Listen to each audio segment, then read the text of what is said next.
Hello everybody and welcome to my talk from a black box to an open book, which is about making legacy code accessible to us. Hello everybody and welcome to my talk from a black box to an open book with the subtitle of Making Legacy Code Accessible. That's what this talk will be about. My name's Daniel. I'm currently working as a line of business manager for a company called Nagaro. But before I was in that more business-oriented role, I had a long history of being a software developer, of being a technical architect and a tech lead.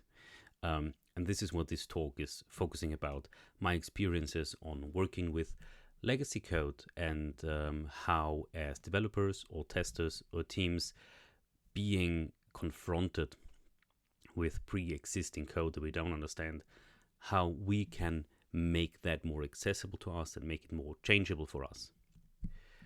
So today I'm going to open up that kind of black box with you. I want to start with a story today, one that actually made me consider quitting within the first weeks of being on a new job. Early in my career, when I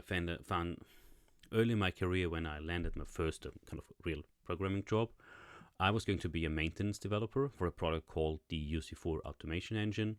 You may know it today as Broadcom One Automation, which is essentially a job scheduling and workflow management software that back then was running in data centers around the world and was kind of mission critical to many of the processings that our customers did. The maintenance team, well, it consisted of 3 people. There was my boss, one person keeping the UI and some utilities alive, and then there was me, just a couple of years of software development experience under the belt, a bit of COBOL knowledge that brought me into the job, and I was suddenly responsible for the maintenance of a mission-critical software product entirely written in COBOL. Just some key facts around that so that you can imagine what the situation back then was. The software that I was responsible for was not a standalone product. It was part of a larger ecosystem consisting of multiple software extensions, agents, APIs, and it was the core platform of running the whole job scheduling logic. So it was mission critical in the sense of that it figured out which job should run at which time. If you had complex workflows that represented business rules, it figured out which preconditions need to be satisfied for a job to run, and then which job to run, like in simple if-then conditions, but also in more complex things like loops and different ways of branching and reacting to events. It was kind of an interesting piece of software to start your career in. The most interesting part of all of it was entirely written in COBOL, as such all systems are. Although it wasn't running on a mainframe anymore, it was still written in the ancient technology of our forebears. So one of the first tickets that I got, actually the very first one, just 3 days into my job, a workflow did not execute in the right order. If I remember correctly, there were jobs just firing off randomly in a very complex workflow logic. And of course, this one had quite a high customer impact, and because the customer behind it was a platinum service licensee, it had a high urgency and a high customer management attention. And well, that's of course what you give somebody who's just starting out in their job, right? The good part was I had gigabytes of logs to work with, and that system was tracing every action, so you could see the whole flow of the application. The bad part, I had zero idea what to do with this gigabyte of logs. I had no understanding what was actually happening inside the software. I couldn't make sense of any of the messages that I saw in the logs. And as you can imagine, my first attempts on fixing anything that I tried, they just made it worse and broke the whole system. And even getting that piece of software to run locally with all the dependencies, well, that was a nightmare for me because there was no documentation. I had to figure out along the way that I needed to start a different service before I could start my service, and that again needed a different library to be updated. And of course, as it is in such setups, the previous maintainer who held the job before me, he already left the company, And the new development team, well, they were focused on developing the next version. So I had to figure out a lot of stuff on myself within the first couple of days in the job. As you can imagine, I was terrified. For the first couple of weeks, I seriously thought about walking away, quitting the job, finding something new. But then, when I came to work one Monday morning, I found that over the weekend something in me shifted. Instead of treating that whole problem that I was encountered there with like a time bomb that could explode at any moment and somebody would berate me for not being on time, I found that I saw it as a puzzle, like not a perfect puzzle, but like that was a chance to explore something new. It was a chance to explore some ruins of what others left me and wanted me to restore to new glory. If that story sounds familiar to you, well, that's good because you're not alone out there. Legacy code hits us in this and many different flavors, but what legacy code very often has in common, there is no documentation, there's no tests, and there's webs of dependencies and bad architecture that snap at when you just breathe at them. So to the developers in the room, we've all had to touch that don't touch it, it might break code, or had that moment of, oh, I don't dare to touch this because this is so complicated and I have actually no idea what it does. And to the testers in the room, when a system's a black box like that, you can't even see what's safe to change, and this is where you come in, guys. Legacy code, and let me frame that right away, isn't just a development problem. It's a quality problem first and foremost. And certain quality procedures are the flashlight that help us to see in the darkness of this black box. Because the moment that we can observe, we can learn, and the moment that we can learn, we can start to change the system.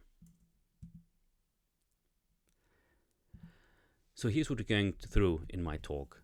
I want to show you a way on how to approach such moments, or how to approach such type of software packages or products that you might encounter. And we will go over basically 4 areas. We will talk about how to breathe life into such a beast safely and why that is the required first step and what you can learn from that. We'll talk about how test cases help us to understand system behavior much better and how they create a safety net before we change anything. And then we'll talk a brief bit about how we want to refactor such legacy products in order to make testing and changing easy. And I want to take then a moment to challenge the mindset of rewriting versus refactoring. And finally, I want to wrap all of this up by showing you what's the mindset that stands behind approaching legacy code and making it accessible for you.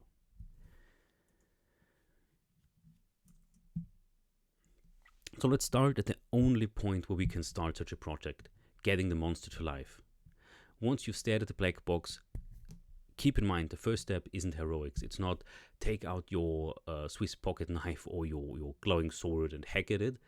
It's get the system up and running the first time without it blowing up in your face. So imagine that the first thing that we want to do is attach a hard monitor to the black box without knowing what's inside and just seeing that we can make it work for us. There's one word of caution that I want to bring in there. Legacy systems are often production monsters, meaning they're fragile and quite a high number of people usually depend on them. Very often they're mission critical because otherwise you wouldn't have left it untouched for so long. The worst thing you can do at the first moment is to poke around in them recklessly. You need respect first. Create a safe space, create a local sandbox, create backups, and think like a surgeon and not like a cowboy who comes in and shoots at everything that moves that he doesn't like. So my first mission on a multiple project wasn't fixing the first bug like I told in my story. It was simply, can I even run this thing? With old code or legacy code that not all the people know, local builds are already half the battle to get this thing running. If you try to build the thing the first time on your own machine and get it to run and get it to work, you'll already be fighting libraries, outdated compilers, mysterious build scripts that prepare stuff you don't even understand. But once it runs locally, you have your own laboratory set up. You have your own safe arena to experiment in. More importantly, you learn what the system's environment looks like, what it needs to work, what it needs to run. And very often you have to deep dive into the very specific and most of the messiest aspects of the system already. Like building and running it locally is the first step to understand how Frankenstein's monster that lies in your lab on your table works. You may find yourself already being tempted at this stage to fiddle around with stuff already. You will see that outdated compiler, you could just update it to a new version. You will see that one library that's already sparking security warnings all over for the past 10 years. Well, you could just bump it to the next version, right? Oh, totally wrong, okay? The things that you see here, the problems, the ugliness, even if you think it, they're not quick wins. They are messy tentacles that really will drag you down rabbit holes and dead ends and make your job even harder. The first goal you have is not fix it. The first goal you have is bring it alive locally, have a local laboratory environment, and make it work just for you. At that point, let me give you some practical ground rules for doing that job. When you go to resurrect Frankenstein's legacy monster locally, there are some ground rules you should always obey. And trust me, I learned all of them through hard real-life lectures. The first one is you want to sandbox everything. Be it in Docker containers, be it in virtual machines, or just plain old change root environments. You do not want these legacy systems to drill their roots into your local setup, because some of them are built on very, very bad hacks that you shouldn't do anymore today. There is an example a bit later where we actually try to set it up locally, and the system installed 20 or so or something background services into our Windows machines as dependencies, and we figured out we couldn't get rid of them, so I had to reset my machine to a save point before installing that software. And trust me, that's not something you want to do lightly. Second ground rule, use version control for everything. Version control is your best friend, there's no negotiation about it. And I know, most of you will do it automatically anyways, but I found it worth mentioning every time. Yet, keep in mind, here version control is not only about being quickly able to undo any dead ends or any wrongs quickly, but also about logging and tracking the changes that you had to do in order to get that beast running. Very often you will find that you have to work around a lot of config files or have to change the one or the other source file, like a C++ header file, or just be it local build and project definitions to get everything just compile and start. If you already track these changes from moment one on with a version control system, you later can simply check your Git log to see what's necessary to get the system running. And that is already the start of your legacy system documentation. And finally, you will come about so many quirks and strange behaviors and things that look like bug and even maybe bugs. Track all of them. Track every quirk, track every technical debt, track every potential bug you come across. Even though this is not the time to fix them because you just want to run the system as it is, you would be surprised how rarely really old legacy systems are redeployed. Often it is the same team working on the thing for a couple of years with the same setup and the same environment where everybody just, made it work for them, right? And when you go about to reinstate this system on your machine, you will come across stuff that nobody has touched in ages.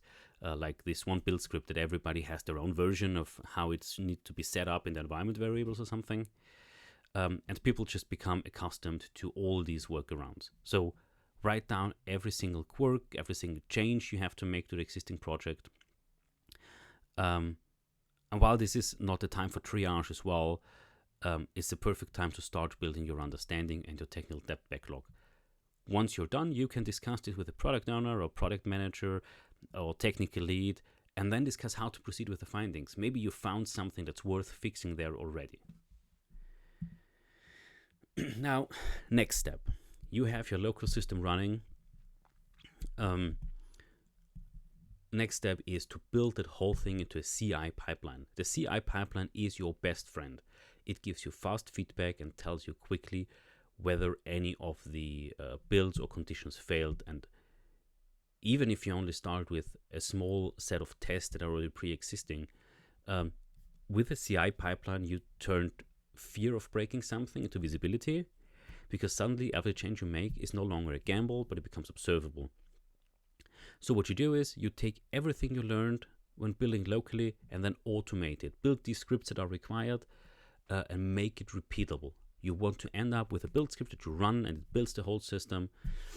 But mind one thing, the goal here is not to create a deployment pipeline or end up with shippable artifacts.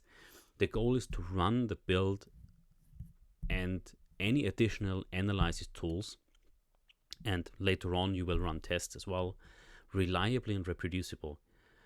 As a side note, I found it very practical to bundle these legacy systems into stuff like Docker containers or similar technologies, if they permit it, with all the batteries and dependencies included, even if those images become huge, because that way you always have a runnable version of your system for any testing experiments you come up with at the tip of your fingers, which is really nice. If you wake up one morning and have this idea, I could poke into this part of the code, you just start, spin up that machine, and you have a clean environment. But that's just a side note here. Speaking of side notes and additional tools in our CI pipeline, once your CI build runs, what you need is a map. Legacy code usually is a jungle of dependencies everywhere and nobody really knowing the terrain. So tools like dependency analyzers, sequence diagram analysis tools, static code analysis just come in handy, because they are the beam of your flashlight if you explore this dark cave. You don't have to understand everything at this step that these tools put out, but once you can trace the flows, you can see the hotspots, and just see all the parts of a product, you can start to decide where to explore first. One thing of note that I want to highlight: everything that you do in this step is intended to be non-invasive. You do not want to change anything about the system, about the legacy system that you want to bring to life here. Even though you're kind of opening up the lid on the black box, it is still a black box and we treat it that way. We do not want to disturb the ancient secrets that are buried there. We just want to attach a hard monitor to see what's going on, what's alive, what is moving. An example for that is a project that we worked about 2 years ago. We were invited to help modernizing a 30-year-old industrial automation IDE. And at first, I can tell you this was a paralyzing task, because we found layers upon layers of undocumented code, and everything was just in the head of the lead developers. But the whole architecture was outdated, it was a big ball of mud, and it was supposed to get cloud ready, so we had to do something with that. A couple of key facts on that project: the whole software was outdated. They were relying on a .NET framework version that has not been supported any longer for the past couple of years. There were interoperation layers between very old C code, quite old C++ code, and we're talking early 90s here, and the quote-unquote newer C# code that already was a couple of years old and legacy as well. On top of that, we knew that there had been many migration attempts in the past, but none of them have been successful. But despite being not successful, they left a mark on their repository. So what did we do? We followed our own advice, and first we made sure that we were able to build the whole thing locally. Outdated technologies and libraries included, all batteries included, local and isolated on just one machine of one developer. And this is also where I mentioned we learned how important sandboxing is, because just the first try and install the existing software just to get to know it and click around in it resulted in that service dependency monster that we had to fight later with fire. But through getting it to run locally, we learned already quite a lot. We figured out, for example, that even the project files in the repo, like the Visual Studio Code projects, they had been outdated, and every developer was running their own version of the Visual Studio Code file or Visual Studio files, but also their own build script with their own tweaks and their own nudges. And we had to modify some header files to get it running, to set some defines and versions. But thanks to our Git, we could track all of that and already had that first documentation on, like, this is what you have to do to get it running.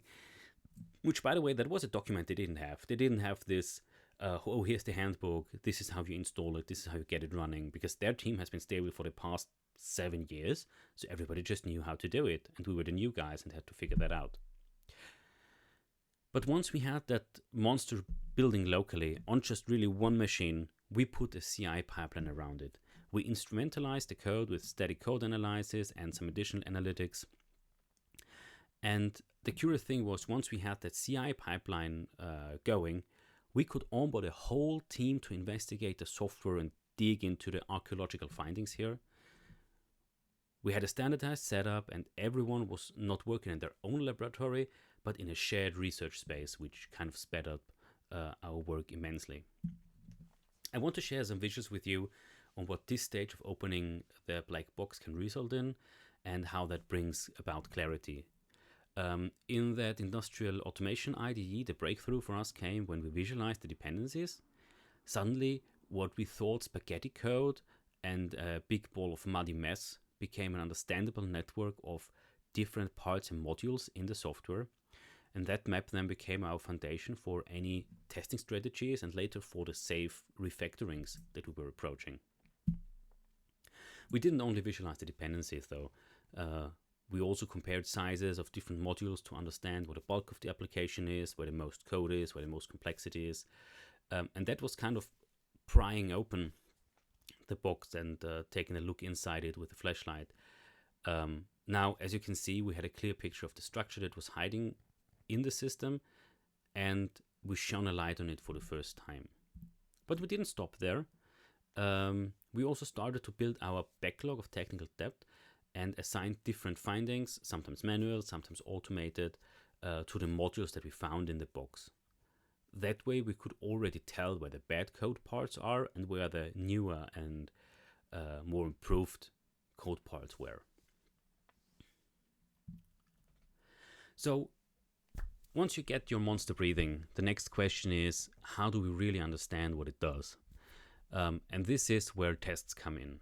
The most reliable way to learn a system's history and story is through the right way of testing. An anecdote that I have to share here is that I worked on a core banking system from the early 2000s, and nobody wanted to touch that loan calculation module. It already was considered cursed because every time somebody touched it, it broke down and people were losing their jobs. But back then, our lead developer had a good idea. By introducing tests around the critical flows, we gave the team courage. Suddenly, touching the untouchable loan module became possible and the curse was lifted. And through that, confidence spread through the team, not just to the developers, but the testers and the operations people too. So let's talk about how you can do something similar with legacy systems and unknown software, and how tests help you to build the understanding of the system overall. As a foundation, let's take a look at this quote from Michael Feather's famous definition of legacy code. He reframes legacy code not by age, not by language, not by testability, not by your name, but by testability. The moment we have tests, the code stops being full legacy. It becomes something we can improve safely, something that we can understand. So what kind of tests are we looking for? Keep in mind, the first step is not to change code, it's to capture behavior. And this is where the test method of characterization tests come in very handy. Characterization tests are software tests that don't say whether the code is good or the functions are right. They just freeze how the system behaves today. They're kind of your time machine. When something changes, you know it. They give you the courage to explore then any deeper. And you can think of them as pressing the save game button before you encounter the final Dark Souls boss. So what does a characterization test look like? It could be as simple as this one. And yes, there you can already see my preference for behavior-driven development in that instance, because what we want to do is capture behaviors, and what's better than using this form of testing and developing for it. So this is a test from that or similar to the ones that we used back then with the credit module. Nobody wanted to touch the calculation logic. So what we did is we froze the current behavior with tests like this. And as you can see, it's a simple test. It states that there is a business rule for standard loan calculation. And it just states that if I plunge in a loan with 10,000 euros and I have a 5% annual interest rate, and when the loan is calculated for a year, the result is that the total due should be 10,500 euros. This gives us a baseline, a confidence that if this changes, something of the existing logic is broken. It doesn't ask whether the 5% is correct, whether the 10,500 euros is correct. It just says, this is what the test is doing today, and this is what people rely on in the behavior. That is what a characterization test is. Now here's the magic with these tests. It's not that we test the behavior alone. For a new developer, each test is readable documentation. Even if you look it up later, it tells you this is how the system behaves, this is what should happen if this happens. Over time, as you refine tests, as you're building more and more of them, you start building a living documentation. Not some static, outdated wiki pages, but executable truth. Every scenario enhances the documentation and tells you how the whole system behaves. Now you might wonder where to start and how deep to go. Okay, if you ask me which test to start with, I would suggest go with the business critical use cases and the key cases, the most important parts. Ask the question, what would break production if this stopped working? And then wrap that stuff into your characterization tests. This way you're not trying to test everything, you're putting guardrails around the cliffs. Here, you can also see why unboxing legacy software requires a multidisciplinary team, by the way. It requires us to think in use cases, tests, behaviors, and not just in code, right? There's much more to it than that. So you want to get everybody with all the knowledge in there. Also keep in mind that not all tests are equal, right? If we think of which kind of tests will we see most likely in making legacy code accessible, we will see that most of the tests we have to write will be end-to-end tests, like on the top of the pyramid, and your test automator's instincts may go against that because you know that unit tests are faster and more fine-grained and can have a much broader coverage. But the fact is, any lower test level is usually harder to get in a legacy system because it's not yet ready to be tested, most likely. So you start on the top of the pyramid, and you will certainly build a bunch of end-to-end characterization tests. And as time progresses and you start refactoring your system to become more coding accessible, more testing accessible, you can shift them down even to unit test level. So you will certainly see a lot of end-to-end tests, but you will rather not see any unit tests in the first step. If you're lucky and you can access a good API, you can already implement some of the characterization tests through on the integration test level. But in my experience, you very often will see strong end-to-end tests, even UI tests if required in that stage. By the way, talking about refactoring, now that we have tests ready, our system is no longer untouchable, right? We can finally open the book, maybe not rewrite the story, but carefully edit it with the test harness that we built. Talking about rewriting, let's ponder that thing. Every team usually has a first instinct when they encounter legacy systems, and that is, let's refactor the hell out of it. But we should ask us a question: when is it safe to refactor, and when is it a good idea to rewrite? A rewrite, and I know it always feels tempting, it's a clean slate, it has no mess, but it's also the riskiest move technically and business-wise because we very often underestimate which knowledge is already captured in the system. Refactoring, on the other hand, lets us keep the value, keep the system running while reducing the risk. So when should you rewrite? Only if the core model and core assumptions of the application is outdated or wrong. If the model works but is tangled and not pretty and more like a beast than a tame dog, then you can start to refactor, then you should start to refactor. And honestly, most of the time, software doesn't need a rewrite. It just needs to be cleaned up and then changed slowly and gradually over time. This reduces business risk and technical risk at the same time. So yeah, most teams think they need a rewrite, but what most teams actually need is a refactor until it is effectively a rewrite. Carve, save islands, and then replace them one after one once you have encapsulated them and are safe to work with that. So if we're talking about rewriting in the context of my talk here, making legacy code accessible, that's our goal. We're talking about refactoring to make testing possible or improve testing. Essentially, there are three outcomes that you want. Like the first is you want to create deterministic boundaries. Think of the moments where timing or I/O operations are randomized because they rely on like real clocks or real file access. Well, you want to inject clock fakes or specific clients for reading files. You also want controllable dependencies. You don't want to have all that hard-coded, tangled stuff and assumptions in there, but you want to be able to inject your fakes, your mocks and your stubs at any point in the code. And finally, you want to get observable effects. Very often you have these functions that are called and then call another bunch of 35 other functions and then return a result. But what you want to do is you want to be able to observe what's happening in the function because you want to test it. So you will have to inject some logic there.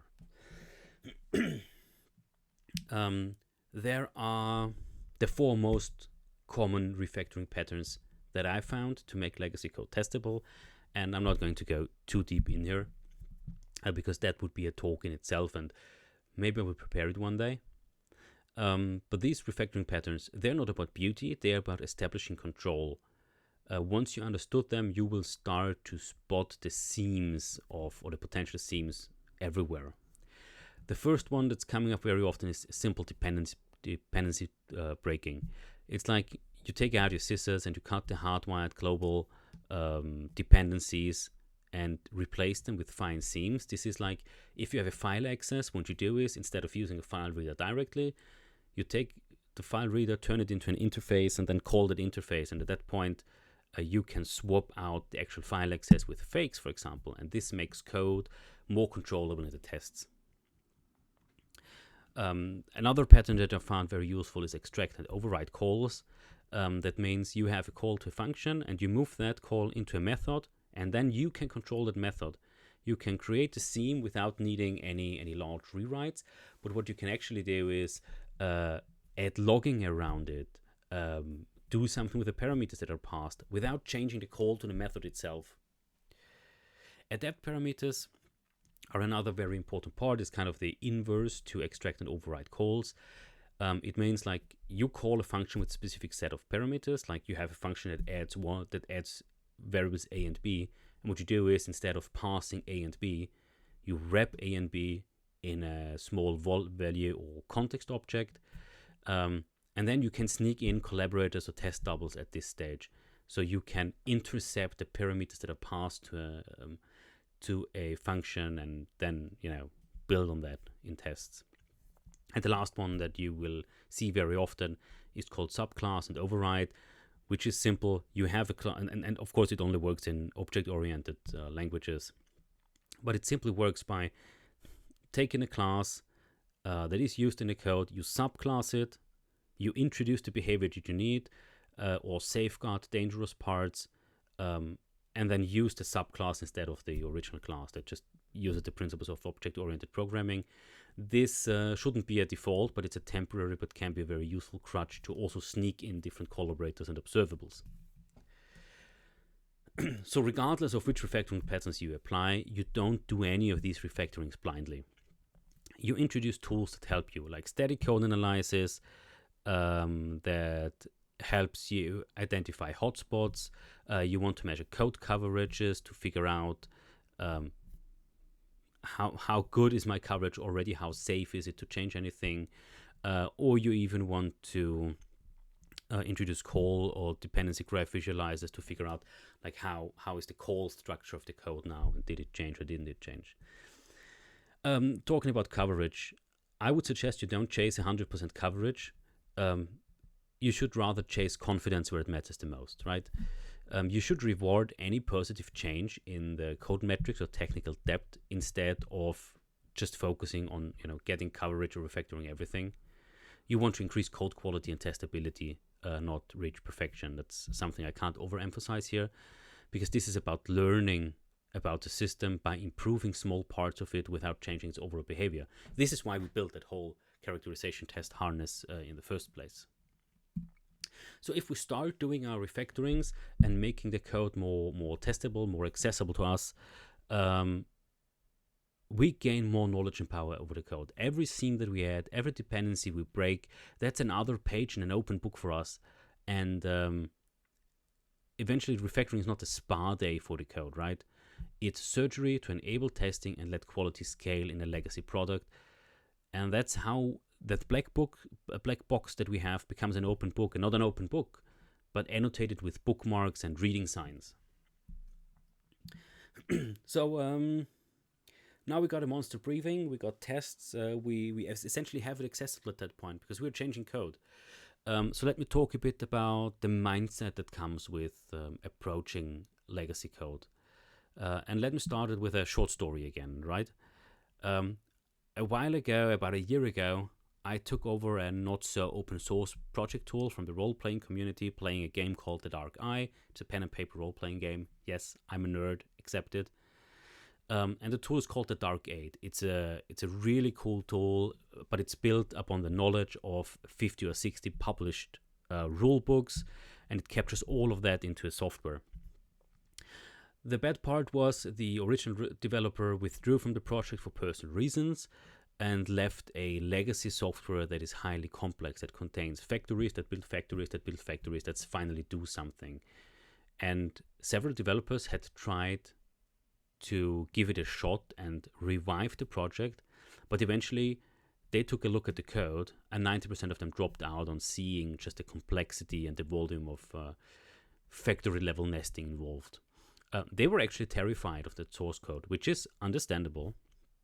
So with all my knowledge in the back of my head, I decided to, instead of seeing that as a burden, I decided to treat it as an adventure, to explore something that somebody made before me and get out that curiosity and that change perspective, like not seeing it as a burden or being afraid of it, but being curious about what is there and what I can learn from it.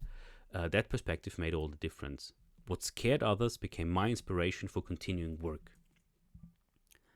So the mindset shift that we strive for is, rather simply put, we don't want to see legacy code as punishment. It's a chance to explore, to improve, to learn.